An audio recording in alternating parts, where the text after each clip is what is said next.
සුබ දවසක් ඔයාලට. අද මං හදන්න යන්නේ රස සොසේජස් කරියක්. මේ කරියත් එක්ක බත් පාන් ඉදියාප රොටි ඕනම දෙයක් එක්ක මේ කරිය රසයි. පොඩි දරුවෝ උනත් සොසේජස් කන්න කැමතිනේ. මේ විදිහට හදාගත්තාම එයාලා උනත් ආසාවෙන් කයි. අපි බලමුද මේක හදාගන්නේ කොහොමද කියලා. මේ අපේ කරියට අවශ්‍ය දේවල් මම මෙතන සොසේජස් ටික දෙකට කපලා අරන් තියෙන්නේ. මම මෙතන තරමක අල ගෙඩියක් අරන් තියෙනවා කපලා. කැරට් ගෙඩියකුත් අරන් තියෙනවා. ඔයාලට කැමති හැඩයකට මේ ටික කපා ගන්න පුළුවන්. කරපිංචා ටිකක් අරන් තියෙනවා. තක්කාලි ගෙඩි දෙකක්. අවුමිරිස් කරල් දෙක තුනක්. ලුණු ගෙඩියක්. සුදු ලුණු ටිකක්. මේ ටික තමයි අපේ කරියකට අවශ්‍ය වෙන්නේ.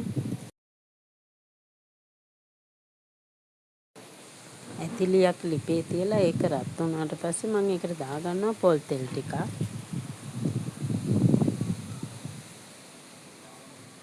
අබ තේ හැඳි භාගයක්. සූදුරු තේ හැඳි කාලක්. අබ ටික පුපුරගෙන එනකොට මම මේකට දාගන්නවා සොසේජස් ටික.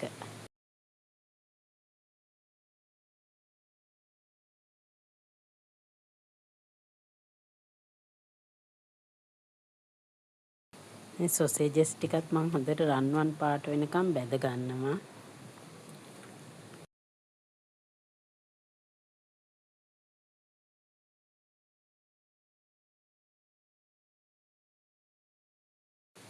සොසේජස් ටික නම් හොඳට බැදිලා තියෙන්නේ.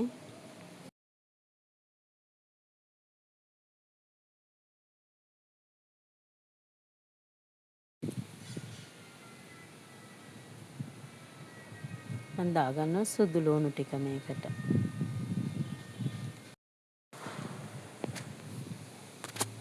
ලුණු අවුමිරිස් කරපිංචා ටිකක් දාගන්නවා.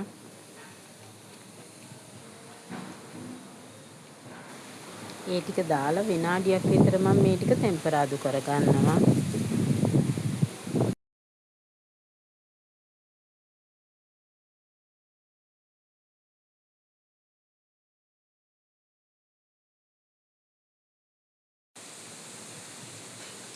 අල කැරට් තක්කාලි ටිකක් දාගන්නවා. දාලා ඒ ටිකත් හොඳට මම කලවම් කරගන්නවා.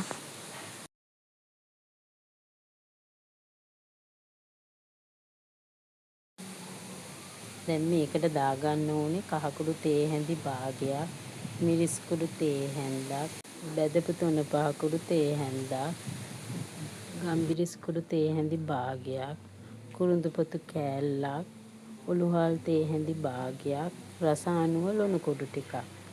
දාලා මේ ටිකත් හොඳට කලවම් කරගන්න ඕනේ.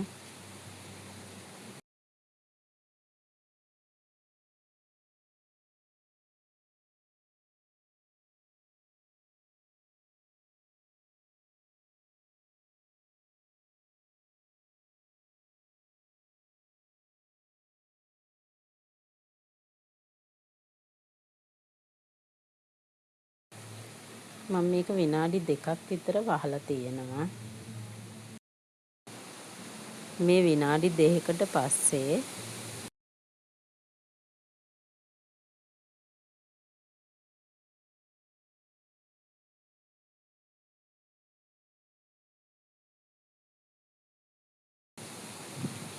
දැන් මම මේකට දාගන්නවා හොඳ උකු පොල් කිරි කෝප්පයක්.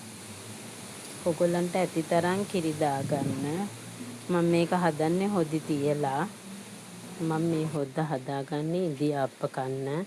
ඒකයි මම මේකට හොද්ද තියාගත්තේ. ඔයගොල්ලන්ට පුළුවන් කිරි පොඩ්ඩක් දාලා මේක හින්දලා වගේ ගන්න. එතකොටත් ගොඩාක් රසයි.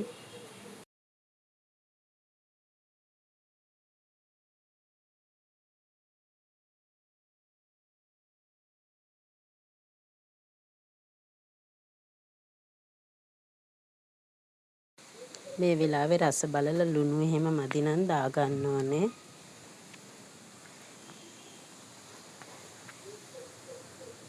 ඉතින් මේ විදිහට ඔයාලා එකපාරක් හදලා බලන්න මාරම රසයි මේක.